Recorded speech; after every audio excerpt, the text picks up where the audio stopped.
I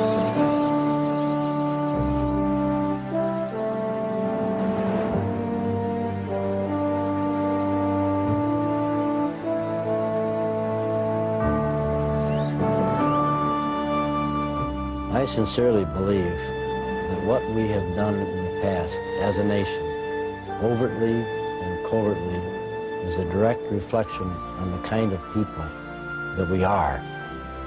And I feel obligated to help set the record straight so that we know what we are and what are our evils, so we can divest ourselves of those evils and become, again, a great nation. I don't want to live like a beggar for justice. I don't think it's becoming of this country. But all those lies that have been told to me and to other people, it's a very bad foundation for our society, and nothing based on lies can withstand very long. I do not want my children and my grandchildren to grow up in a country where the people are lied to or something is covered up. The American people can handle the truth. It's been that way since the day we were born. All we need is the truth. Let's put it to rest.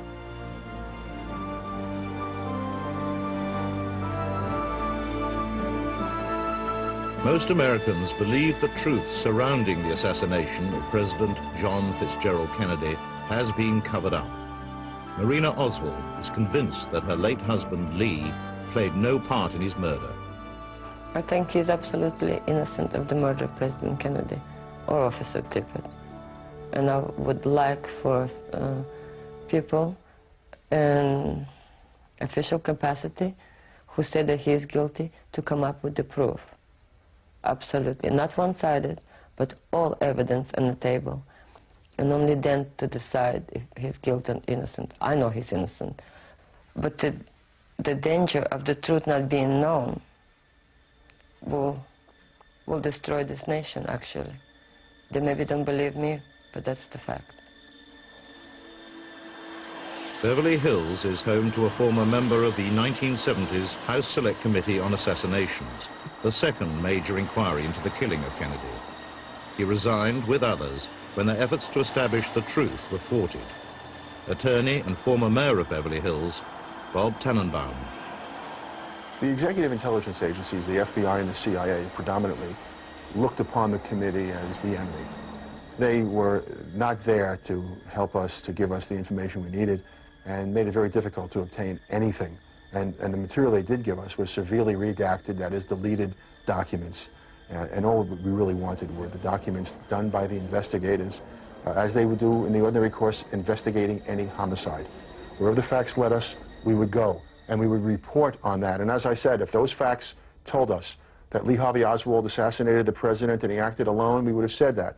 If it were that Lee Harvey Oswald acted with others, we would have said it. And if it was that others killed the president and not Lee Harvey Oswald, and those were the facts, we would have said it. How did they frustrate us? They weren't interested in subpoenaing people who were critical to the investigation, and people who were subpoenaed, who were lying to the committee, who were in the government, and not doing the right thing. What was the right thing? To hold them in contempt and or charge perjury. That required a vote of the committee, a vote of the House of Representatives, and a submission to the U.S. Attorney's Office. They weren't prepared to do that because they really didn't want to find out the truth publicly. And when you have a homicide investigation, you're either involved in the truth-finding process or you get out of the business. So the government maintains the case is closed. It's left to lone individuals to pursue the truth, and it's a long and arduous journey across a bleak landscape. One such pilgrim is now revealing previously hidden information using the latest computer technology.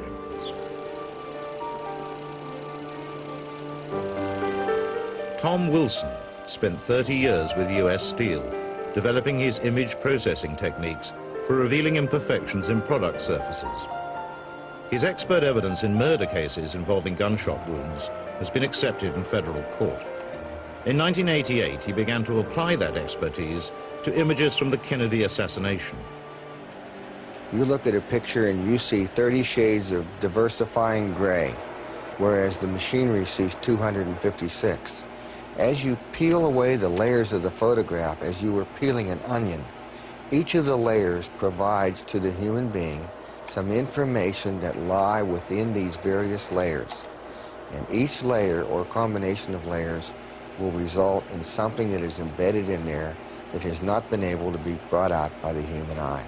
I don't think anyone has ever utilized the equipment to look at the Kennedy images, because if they have, with the expertise that I know our government has had over the past many years, then I know they will come to the same absolute conclusion that I have.